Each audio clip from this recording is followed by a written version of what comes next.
For the latest information regarding the COVID-19 pandemic in Cupertino, please visit cupertino.org/coronavirus. Almost in partnership with our local government entities and also in parallel. So create materials, to translate materials, and really working almost in partnership with our local government entities and also in parallel. So we are so fortunate to be a part of the COVID Equity Project, a project that is supported by the City of Fresno, the County of Fresno. We work with incredible partners like Cultiva la Salud, Jacara Movement, Fresno Building Healthy Communities, Central Valley Health Policy Institute, and I'm forgetting one because I'm nervous. Please cut that out.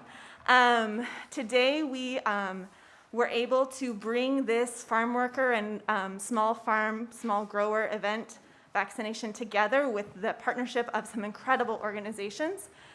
Asian Business Institute and Resource Center, the UC Cooperative Extension, and Centro Binacional para el Desarrollo Indígena Oaxaqueño, CBDIO for short.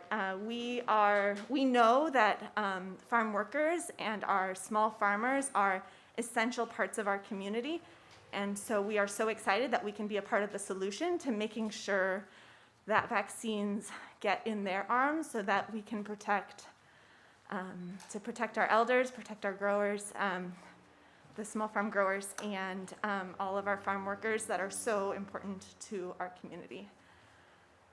Thank you again for being here. It is my great honor to introduce our council member who represents us here, Nelson Esparza.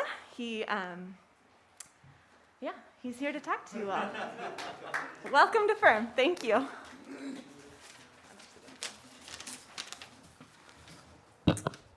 Thank you for those very kind words, Christine. Really appreciate it. Good morning, folks. I'm City Council Member Nelson Esparza.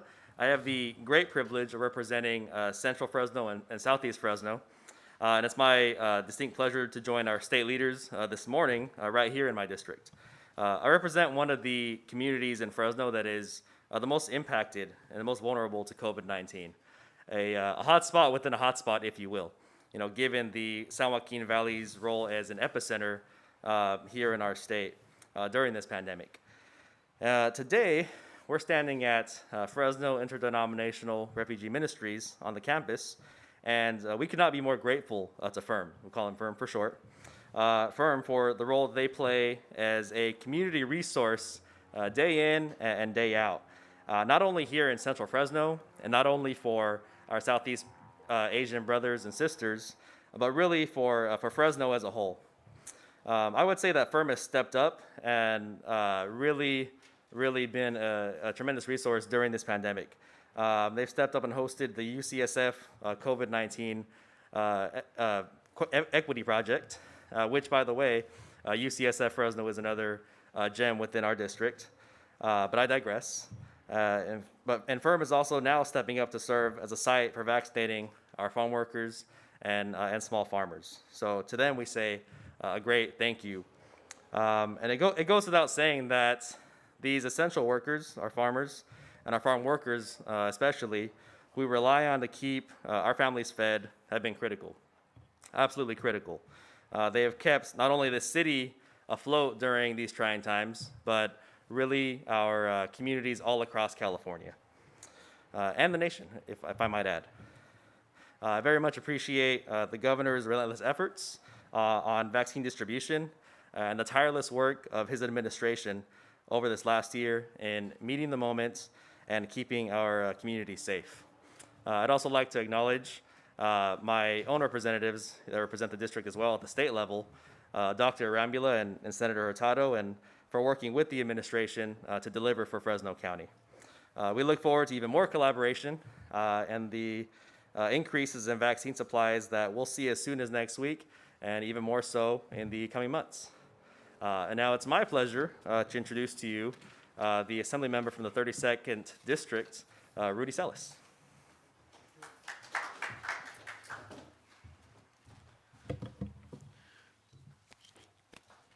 Good morning, everyone. I'm Assemblymember Rudy Salas. I represent the southern end of the Central Valley out in Kern and Kings County. I just want to say first begin by saying thank you to the real heroes today, our farm workers and food workers who are on the front lines working day in and day out through the pandemic, through wildfires, during incredibly difficult work in the most difficult of conditions, to put food on our tables, to make sure that the rest of us could eat, and it's what we depend on for our families. Their hard work, dedication, and sacrifice is the reason that we're able to reliably feed our families and loved ones. And we owe the same thing to them. I appreciate the governor and my colleagues for taking action. Earlier this week, we voted on a $7.6 billion COVID relief package. And I'm glad that the governor is once again visiting the Central Valley to show that we're not being left behind. So I do want to say thank you. Appreciate George Lopez being here too, getting out the message. But we know we can't do this alone. It's not just elected officials in the Capitol, but it's going to take every single one of us coming together to get past this pandemic. And that's why we need the help of our community-based organizations. We need word to word, person to person, just people talking about, hey, it's safe. This is something we need to do if we care about our families, we care about our community. We need to do this for each other. And so I'm really glad that today's announcement is an extension of that promise to our food and ag workers, that we're going to make sure that you're safe, that we're going to bring more vaccines, and that we need to make sure that we get people vaccinated. And then if you let me, lo más para decir unas palabras en español, por favor. Lo más gracias al gobernador para venir al Valle Central otra vez y que va a venir con, pues viene con noticias gran, que nosotros vamos a tener los vacunas para todos los trabajadores del campo, pero también que trabajen en el empaques también. Y con eso, lo más quiero decir gracias a ustedes por todo su trabajo que hacen para nosotros y nosotros familias. And with that, I'd like to invite the vice chair of the Latino caucus up in the Capitol, and that is my good friend, Robert Rivas.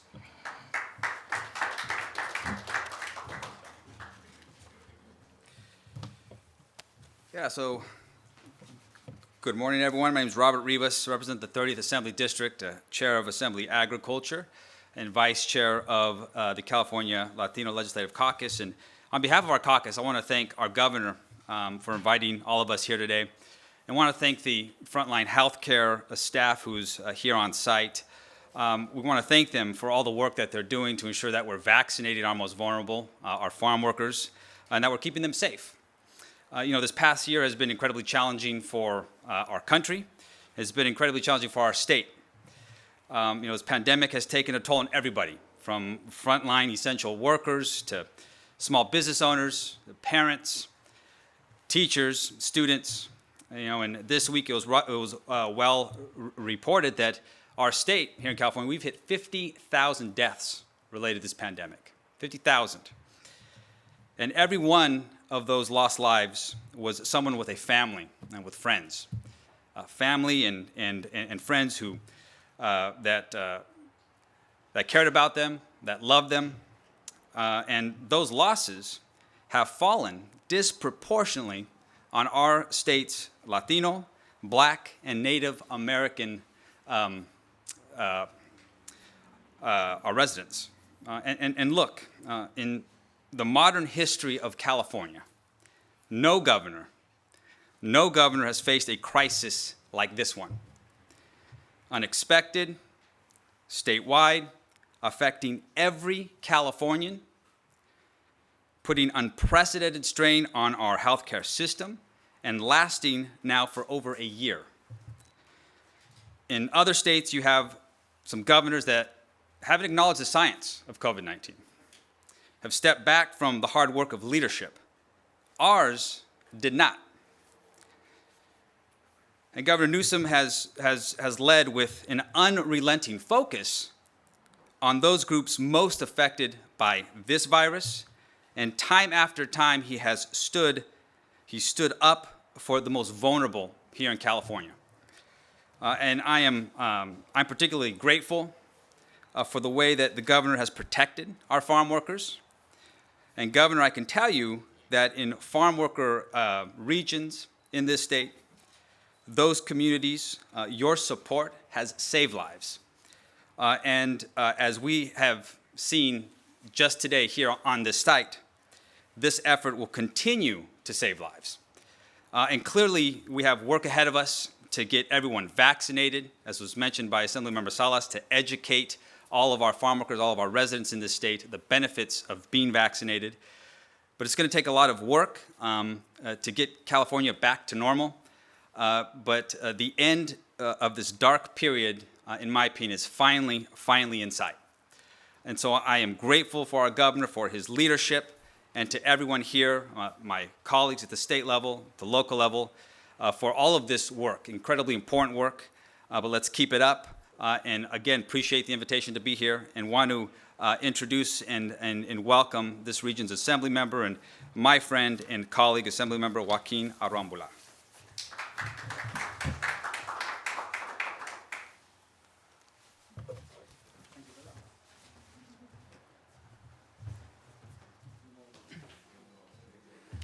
So what an honor to be here. It was just actually a few short weeks ago that we had the governor come.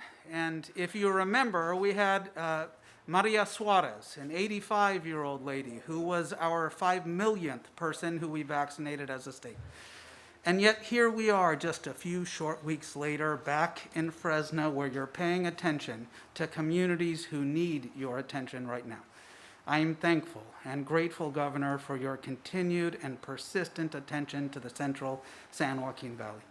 I do want to give you, if I can, a little bit of a report what's been going on the last few weeks, particularly here in Fresno County. Because you have allocated more resources towards Fresno County, we have been administering more vaccines to our farm working communities. As an example, I have partnered with St. Agnes Medical Center, Cultiva la Salud, Leadership Council for Justice and Accountability, the County Department of Public Health, and Fresno State's Mobile Nursing Unit to help to administer over 2,500 vaccines to our farm working communities. In cities like Orange Cove, in cities like Biola, in cities like Cantua Creek and Lanier, cities that are so rural and far away from Fresno that it's difficult for them to come get the needed care that we have been able to administer. But it's those partnerships which are so crucial, which are so critical, those CBOs who are doing the hard work, who are organizing and knocking on doors and being trusted messengers that I hope we can uplift. It is those nursing students who are out there on the front lines administering those vaccines that are allowing us to start having hope. And it's hope that I want to talk about today. Because over the last 2 weeks, if you're here in Fresno County, you've started to see our almond trees start blossoming. And for a lot of us who have gone through a long winter, it's those blossoms that start to give us hope. And what we're seeing with the administration of this vaccine is our community starting to have hope again. That we can put this pandemic behind us, that we can end this pandemic together. But it is through these partnerships, it is through your attention, and it is through your continued commitment to the Valley that we have that hope.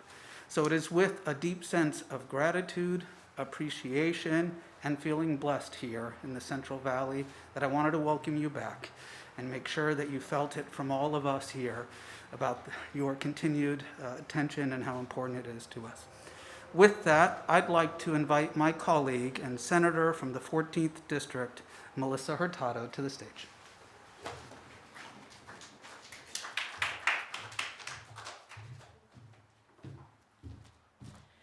Good morning, everyone.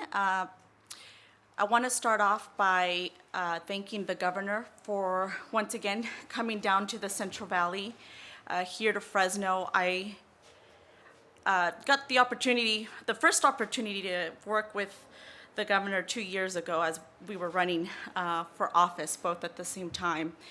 And the first thing that really struck me about the governor is how attentive he is to people. How willing he is to go out there and speak to members of the community, to listen, to take those ideas and just run with them. And I know that here in the Valley, everyone that you see here today, we've been bugging him quite a bit. But he's been listening, and he's been taking action. And he's faced circumstances unlike anybody else. This is a very unique time that we're all facing.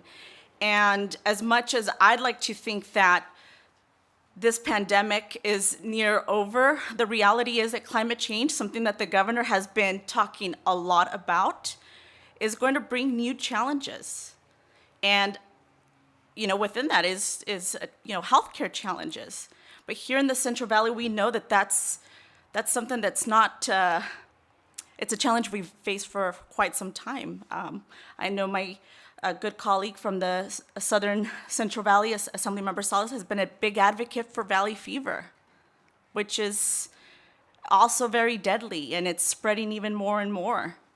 This is the future under a, globe that is changing. The climate is changing. And so we need to adapt to those new and challenging circumstances. And I'm just excited and glad that we have someone like Governor Newsom that listens to people, that is not afraid to go out there and talk to members of the community to get ideas and solutions.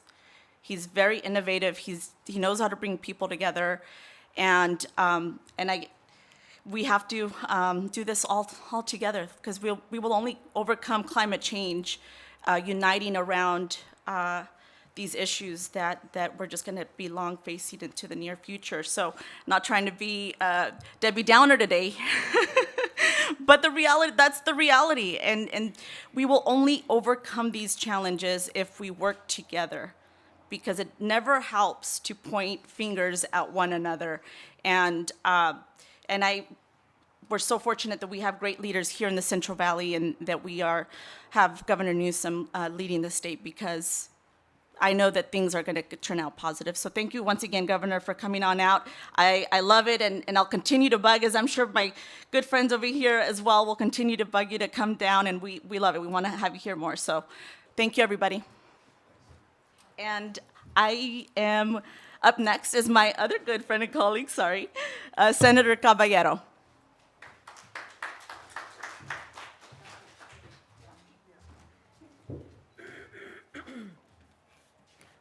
Well, good afternoon, everyone. My name is Ana Caballero. I'm the senator for the 12th Senate District, which includes the Salinas Valley, San Benito County, Merced County, and then the rural agricultural portions of Stanislaus County, Madera County, and Fresno County. And I tell you all of that because the principal part of the economy of this entire region is agriculture. And it is a tremendous, powerful engine that drives our local economies, but more importantly, it is the engine that feeds the country. So you went to the store and there was no toilet paper, and you went to the store and there was no paper towels, and you went to the store and there was no hand sanitizer. But when you went to the store, there was food, and there was fresh food, and there was produce from this region that kept everybody fed during one of the worst, not only economic calamities this country has seen, but disease-wise, the worst pandemic that this country has ever seen. But the reason that we were able to produce and to make sure that there was food on the table is that farm workers were determined to be essential workers, as were the farmers themselves. And they stepped up to the plate. They went to work every day, despite the fact that they had fears and concerns, and despite the fact that we didn't have a lot of information at the very beginning as to how to keep yourself safe. Was it on doorknobs? Was it in the air? Was the virus something that you could just pass in a handshake or a cough? We just didn't know. And so now, hindsight being what it is, what we know is that farm workers were devastated because some of their work conditions and some of their housing conditions and some of their living conditions meant that they were the most at risk. And so they've paid the price in illness and in death higher than anyone else. But that's the reality on the street. But then I also have to add my thanks to the governor, because in this pandemic, all of us, and you probably have almost 80–90% of the valley here represented today, all of us immediately went to the governor's office and said, look, we're going to need some help. And we're going to need PPE. We're going to need medical resources, because they're lacking in rural California. Transportation resources being what they are, it's hard to get in and to get an appointment. And so it took a marshaling of resources in order for us to be able to handle the situation and to feel like there was help on the way and that there was hope around the corner. And I think my good friend, Dr. Arambola, said it well, is that what we were all looking for was hope. We were looking for the light at the end of the tunnel. We were looking for the opportunity to be able to go back to the community and to say, look, here are resources. Here are what we need in order to be able to keep ourselves safe. And my good friend from Bakersfield talked about the package of economic relief and stimulus that we just got through passing. If you look at that package, it is tremendously responsive to the issues we've been talking about. There's housing for the harvest, and there's wage replacement opportunities there. There is money for undocumented workers that have been working but are still poor. There are all kinds of relief for the families in our communities, and that wouldn't have happened but for the governor listening, for his responding to the issues that we were concerned about, and offering a way to be able to make it happen. So we're here today in support, but we're also here to tell our families, help is on the way. We're going to get through this. We're going to get through this together at a time when there's a lot of conflict in the air and conflict in the world, conflict over whether this was even a real virus. We're here to say there is a light at the end of the tunnel. We're going to get through this, and these vaccines are the hope that we have for the community. And I'm really proud of the fact that we were able to bring additional vaccines specifically for farm workers and for farmers, because the season's getting ready to start up again. And we need them to feel safe. We need them to feel protected and to know that we care about them. So thank you, Governor. On behalf of all of us, we see us as a team, and we want to make sure that you come down here as many times as possible. We're always happy to see you.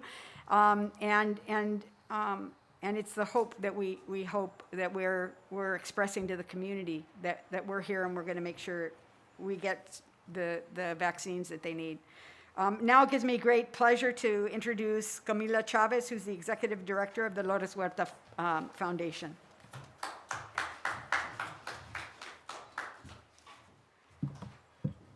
Good morning, everyone. Good afternoon. I want to thank the governor for being here today to meet with the Central Valley leaders. The Dolores Huerta Foundation is partnering through the California COVID-19 Community Health Project to directly reach over 175,000 people in Kern, Tulare, and Fresno counties. Our outreach workers hit the streets last weekend. They hit the streets in Kern County to distribute PPE and resources that people so desperately need: testing, rental assistance, utility assistance, and information on workers' rights. Most important, we are promoting the vaccine. The Dolores Huerta Foundation and multiple grassroots organizations are looking forward to partnering with the state in hosting vaccination sites, specifically allocating vaccines for farm workers. Only by partnering with community-based organizations will we ensure that those most impacted by this crisis will be reached by trusted messengers. I have the pleasure of introducing a longtime supporter of the farm workers movement. He is a comedian, actor, activist, George Lopez.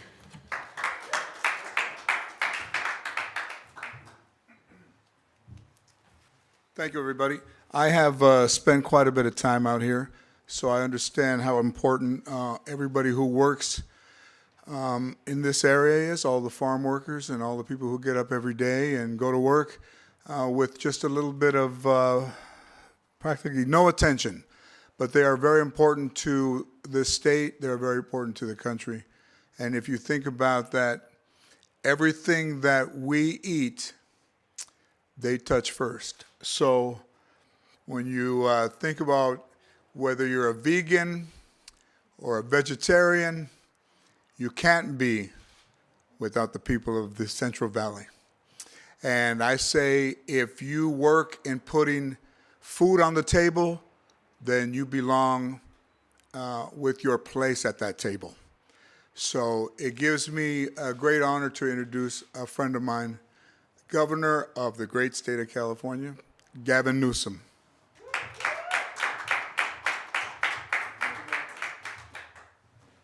Thank you, George. And it's a real honor to have George with us, and I'll brag on him just in a moment, but I also want to just acknowledge all the incredible elected officials, local officials, as well as state officials that are here today. And I'm grateful because they get it, and more importantly, they're getting things done. You know, we are in a house of worship. We often talk places like this about faith and works. As we pray, we need to move our feet.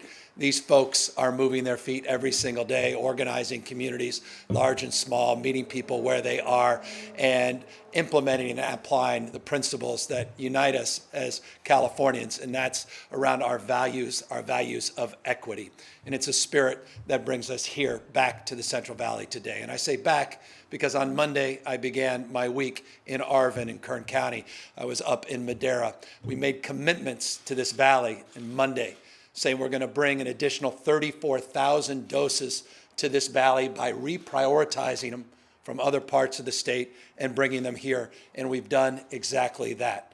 On Monday, we said we were going to set up 11 sites like this over the course of the week, and we've done just that.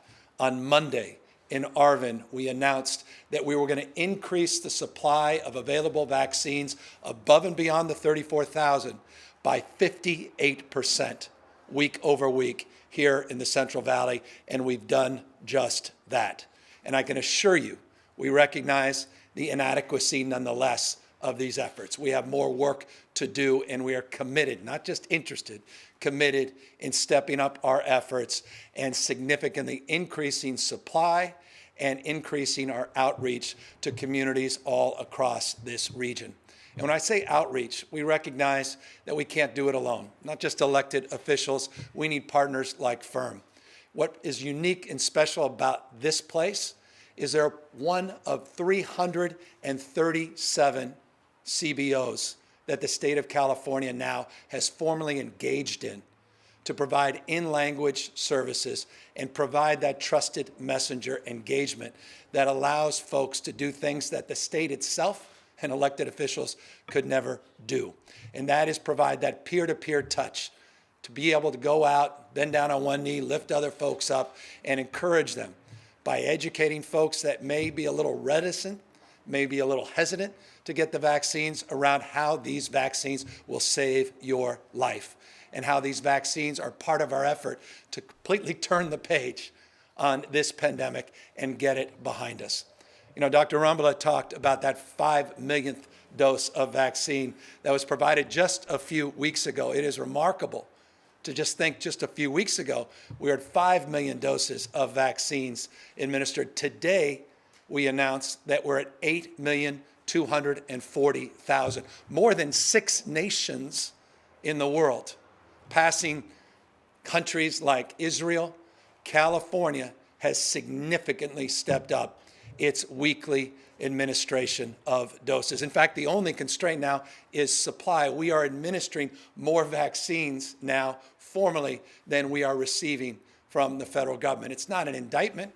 It's all now about manufactured supply. It's the only constraint in terms of our capacity to do more and better. About 1.4 million vaccines are now being administered on a weekly basis. We've designed a system, and it includes this location here, where we can administer some 2.7 million doses on a weekly basis. The ultimate goal, to get to about 4 million doses on a weekly basis. Here's the good news. The allocations are starting to increase. We now have a 3-week window into the future, better predictability, better transparency and understanding of what will be available, not just this coming week, but over the next few weeks. We'll go from 1.46 million doses that we'll receive by the end of this week. Later today, we'll have 1.58 million. Next week, we'll go up to 1.63 million the week following. New doses are arriving, assuming the emergency use authorization of the J&J vaccine. We'll now have 3 vaccines, the Moderna, the Pfizer that's being administered here today, and the single-dose J&J. We anticipate receiving 380,300 doses of the J&J vaccine next week, and predictably over the next 3 weeks.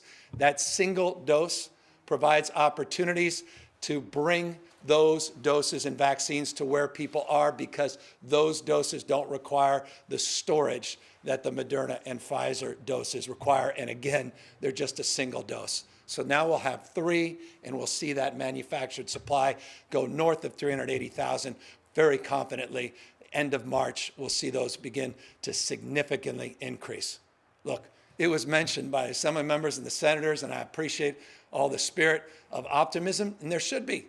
There is light, not light, there's bright light at the end of the tunnel. I'll just punctuate this and close. It's remarkable. 1 month ago today, we reported 17,000 cases of COVID. Today, 5,400. 17,000 to a little over 5,000. 1 month ago today, we had a 7.9% positivity rate. Today, the positivity rate is down to 2.7%, which is remarkable when you consider we were north of 14% 6 weeks ago. You know, it was 6 weeks ago that we were going all across the country asking for mutual aid to get more, dare I say this, body bags. It was noted, and I appreciate the comment, of how deadly this disease is. And we're not immune to that. Now, on a per capita basis, California's been much better off. I mean, just put it in perspective, 130 deaths per every 100,000 population. New York's at 261 per 100,000. And I say that for no other reason to say we have been the beneficiary of their hard work, of your hard work, of the non-pharmaceutical interventions that save lives. In the absence of a vaccine, wearing your mask is an imperative at this moment as we transition. But we are transitioning. More and more 65 and older getting vaccinated. More and more of our friends and family members in our skilled nursing facilities, our assisted living facilities, our congregate care facilities. We are protecting more, and we're providing more support, but nothing more essential. And again, let me end as I began, than where we are here in the Central Valley. George made the point. Let us never take for granted our farm workers, our ag workers. Let us never take for granted these food processing plants and all of those individuals that make it possible to lay claim to our status as a breadbasket to the world, not just the United States. Let us never take for granted what Senator Caballero was just saying about what remains present ubiquitously at the grocery store and elsewhere, and that's the abundance that is choice, that is so unique to this state and our nation, but it's because of those farm workers. And George and I had a privilege just a moment ago to meet a young woman, regardless of time of life, but her state of mind. And she said to both George and I in Spanish, George translating it kindly, talked about the fact that she feels a sense of dignity and pride because she's quote unquote essential. I love that. That someone who's been out there feeling lost and forgotten is now here with pride because she is an essential worker. And she got ahead of the line because she deserved it and she earned it. And so that's the spirit that brings me back to the Valley just twice this week and will bring me back over and over and over again. It's the spirit of optimism and hope, but also hard-headed pragmatism, that we are not where we will be in a number of months, but we are getting closer every single hour of every single day because of remarkable partners like FIRM and incredible leaders like those that you just heard from. So I'm here enthusiastically, but soberly, mindful of what is in front of us, hopeful nonetheless by what is taking shape. And every day we are doing better, a little bit better, on the issue of equity, and recognize we have a long way to go, so much more work to do to truly be held to account to a higher level of performance, particularly for our Latino community and our African American community here in this state. Again, thank you to credible elected officials, and what a treat George Lopez decides to take his time, drive all the way up here today to spend time with each and every one of you, because he values everyone in this community, and I'm incredibly gratified, humbled by his presence as well here today. With that, all of us are available to answer any questions. Thank you, Governor. Jim Jacobs here with GV Wire. Thanks for taking our questions here in the Central Valley. I had a question about the TPA with Blue Shield of California. I know that they've taken effect. We've had a really difficult time getting information from them. I've emailed them 3 times myself, asking them about wave 1 potentially, what we're in here in the Central Valley. They've redirected me to the CDPH every time, and I have not received response from them. What are you going to do to make them more transparent, more open with what they're doing? They don't have a dashboard like the state does. They don't have any way of communicating with us. Can they provide updates to us on a weekly basis in some sort of a virtual press conference or with you? What can you do to help them expand? Things begin to be fully implemented starting on Monday.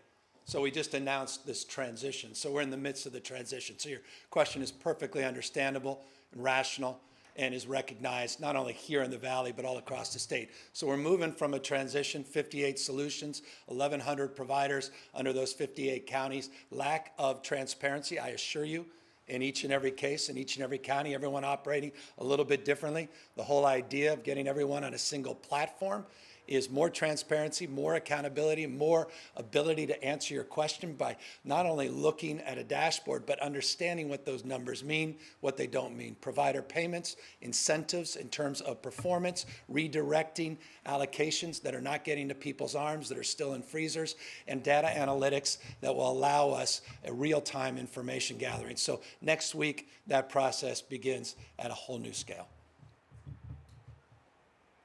Corin Hoggard from ABC 30. I wanted to check back in on 2 things we discussed 16 days ago. Yeah. One is just the latest on the mass vaccination center possibly coming here. You said last time that the discussions with the Biden administration were pretty far along, so I wanted an update on that. And the other was the 3-week allocation planning that counties, you said, would be able to do. I know that the federal government is now giving the state 3 weeks notice, but the counties still aren't receiving that. So what's the latest? So next week, the counties will start getting their 3-week window, specifically March 1st. And as it relates to the mass vaccination site, we have, as you know well, 2 sites, one in Oakland, one in Southern California, at Cal State LA. What's remarkable about those sites, and by the way, we announced yesterday, we're opening up both of those sites at scale with prioritization to our educators so we can get our kids safely back into school. We must get our kids safely back in school. We're setting aside multiple days to do just that at those 2 sites. But what's important about those 2 sites is they also have roving components. They have mobile components that reach out in diverse communities, including Ramona Gardens. Predominantly, I was just down there in LA, predominantly a Latino public housing site. Again, we're going on site, knocking on doors, truly trying to advance the cause of equity in a more meaningful way. And so that's a component of those 2 sites. Now, here's what happened, full disclosure. The state of California was the beneficiary of the first 2 federal sites. Other states were not as pleased as we all were about being the first and having not 1, but 2 large-scale sites. It's put a lot of pressure on the new administration to do the same in every other state in the country. And so they're just getting started. And so we are indeed committed to getting a 3rd site, but I didn't wait for that. That's why I came back Monday to announce the 34,000 doses. That's why I came back Monday to announce the 58% increase, 58%, not the modest increase we're seeing over the next few weeks, but the 58% increase, and to announce 11 of these OptumServe sites that we got up in 4 days. And so that's my commitment to the Valley until that larger site comes. That will be additive, but really the backbone, the architecture of our vaccination efforts will be realized at locations more like this. Thaddeus Bill of the Fresno Bee. Governor, what we're talking about today sounds a lot like mostly just word of mouth. Is there anything more you can do to combat mistrust or misinformation about the vaccine besides just word of mouth? Yeah, look, I mean, we put up $52.7 million. It's not insignificant.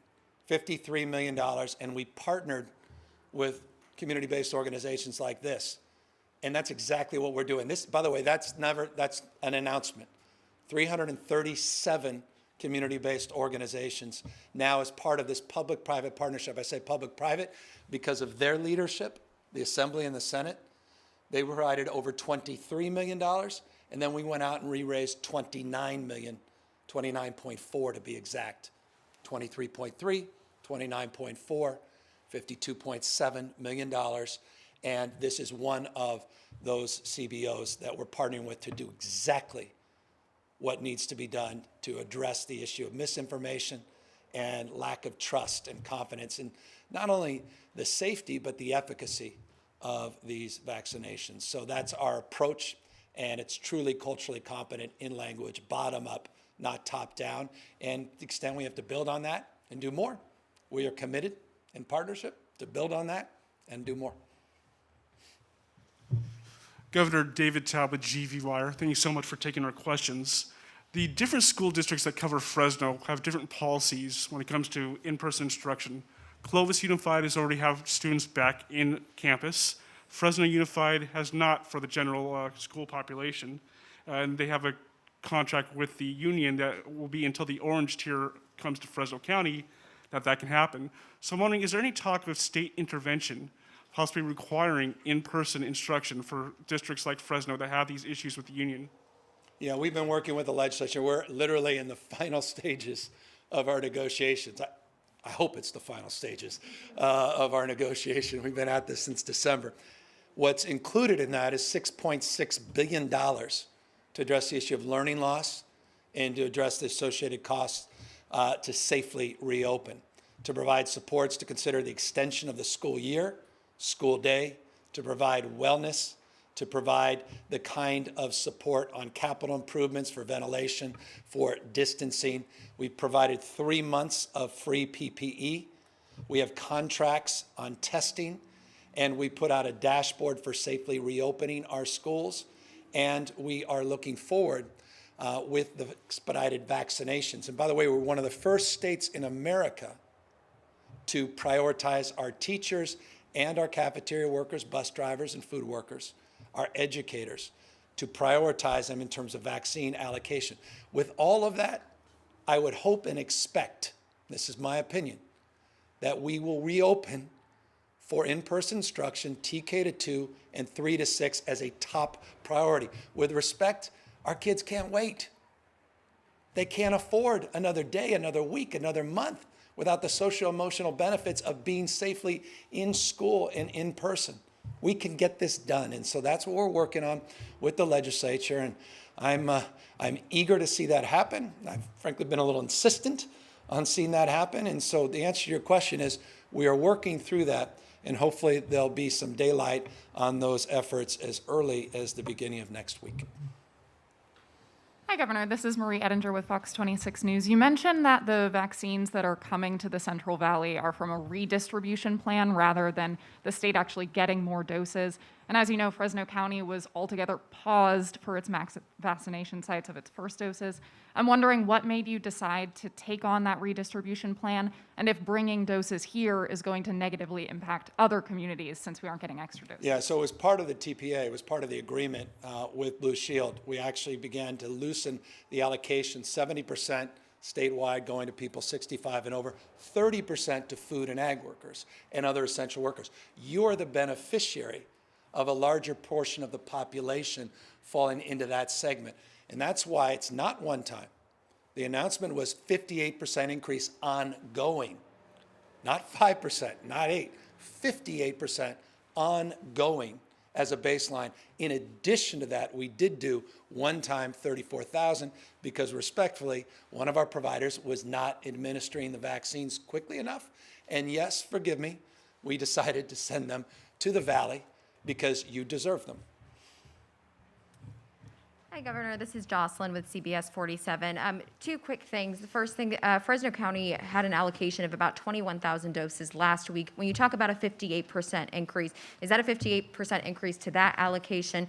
And the second thing, you talk about food and ag workers and really equity. I was wondering if you could talk a little bit about more on down the line when it comes to minorities who live in multi-generational households who have been heavily impacted by COVID-19, who might be in their 40s, 50s, 30s, really, who have these underlying health conditions and live in these close quarter homes. If you could talk a little bit about them and reaching those populations as well with vaccinations down the line. I appreciate both components of your question. Let me just take the first.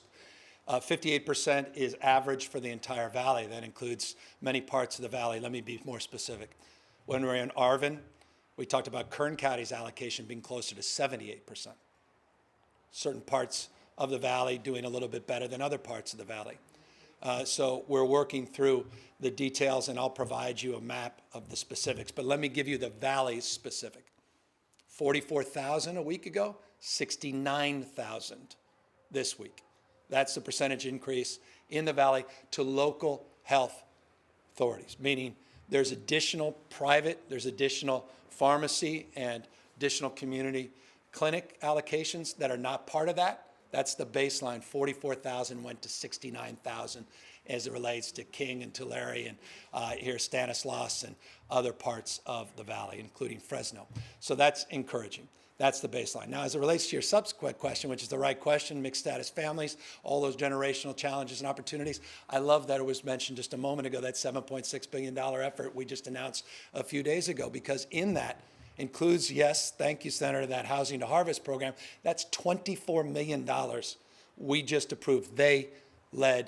We just approved to go into this community and farm worker communities all up and down the state for financial assistance, wraparound assistance, and housing assistance, quarantine and isolation. And that's to help those families, particularly may have been exposed or have contracted this disease. Now, as it relates to additional supports, it was mentioned, and I love this, and by the way, I'm proud of this. And I know not everyone agrees, but regardless of your immigration status, folks were left out of the federal supports. The state of California was the first state a year ago to direct assistance, and we followed it up again with what we call the Golden State stimulus. 5.7 million Californians, 5.7 million getting $600 checks. And that includes I-10 workers. And we're proud of that. It's the right thing to do. These folks have had our back, not complaining, and they've been there for us every single day. And many are in that mixed status family, and those families will ultimately be the beneficiaries, not just those individuals, those households will be the beneficiaries. Now, as it relates to underlying conditions, we put out guidelines a week ago related to a March 15th deadline to include IDD and other comorbidities, cancer, and other things, regardless of age 16 to 64. That's specific to your question about a 40-year-old that may be in that category. I'm looking to update that as early as Tuesday or Wednesday preview next week. I'm not sure we want to wait till March 15th. And the reason we're feeling we can do that is we have a preview into increased allocations, particularly J&J, that give us confidence in the ability to be more flexible in terms of moving that date forward to accommodate those unique needs of unique individuals that are struggling with those comorbidities. Good afternoon, Governor. Adrian Thomas with KC24. Your team tells me this will be the last question. You mentioned... And there are 9 other people here that can answer questions. Your team tells... you mentioned that 380,000 of the J&J vaccine could come to the state next week. Because it's a single-dose vaccine, will that be prioritized for certain groups that would benefit from a single-dose vaccine just because of timing and whatnot? And will that 380,000 be consistent? Yeah, no. So the 3-week preview that we were given from the Biden administration, 380,300 next week, week after, and the week after. So it's consistent based on that 3-week window. By the way, they update that 3-week every week, so those numbers are subject to change. But it's encouraging, and that single dose will be allocated, and we'll go through the process with the third-party agreement in partnership with counties, and we will figure out where to land in terms of the distribution. But I want to just make this point, because I think this is a question you're going to be asking all of us very soon. Some people prefer Pfizer. Some people prefer Moderna. Some people say, well, J&J is a single dose, but its efficacy is a little different than Moderna and Pfizer. Why am I getting that single shot? Why don't I get this other shot? Here's what I say. Take the shot when it's your turn. Get any of these shots. It's going to save your lives. The J&J, one single shot. They've actually done studies as it relates to the South African variant, its efficacy, but as it relates to hospitalizations, severe symptoms, and ICUs, it's as safe, and you heard Dr. Fauci this morning say, as the other three. And so I just encourage people to take what they can get so we can get closer to the day when we're at herd immunity and we're starting to reopen. And I'll just close on this. We are starting to reopen. Stay-at-home order was lifted. Schools are going back into session. Businesses are starting to open up, not just outdoors. We had 5 counties move from purple to red. 8, we project, could be a little more than that. Next Tuesday, we'll move into red. More still the week after. This is happening very, very quickly. It's a point of real optimism. So I love what the doctor said. It's winter and fall. We always have spring. And you're seeing spring in the blossoms, the almond trees here in the valley. It's symbol. It's also substance.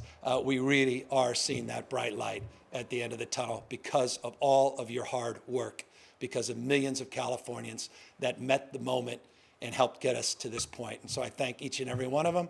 I thank all the elected officials here, and we're blessed, again, to have George Lopez in our presence back as he's been thousands of times in the Central Valley. Take care, everybody. Thank you. For the latest information regarding the COVID-19 pandemic in Cupertino, please visit cupertino.org/coronavirus.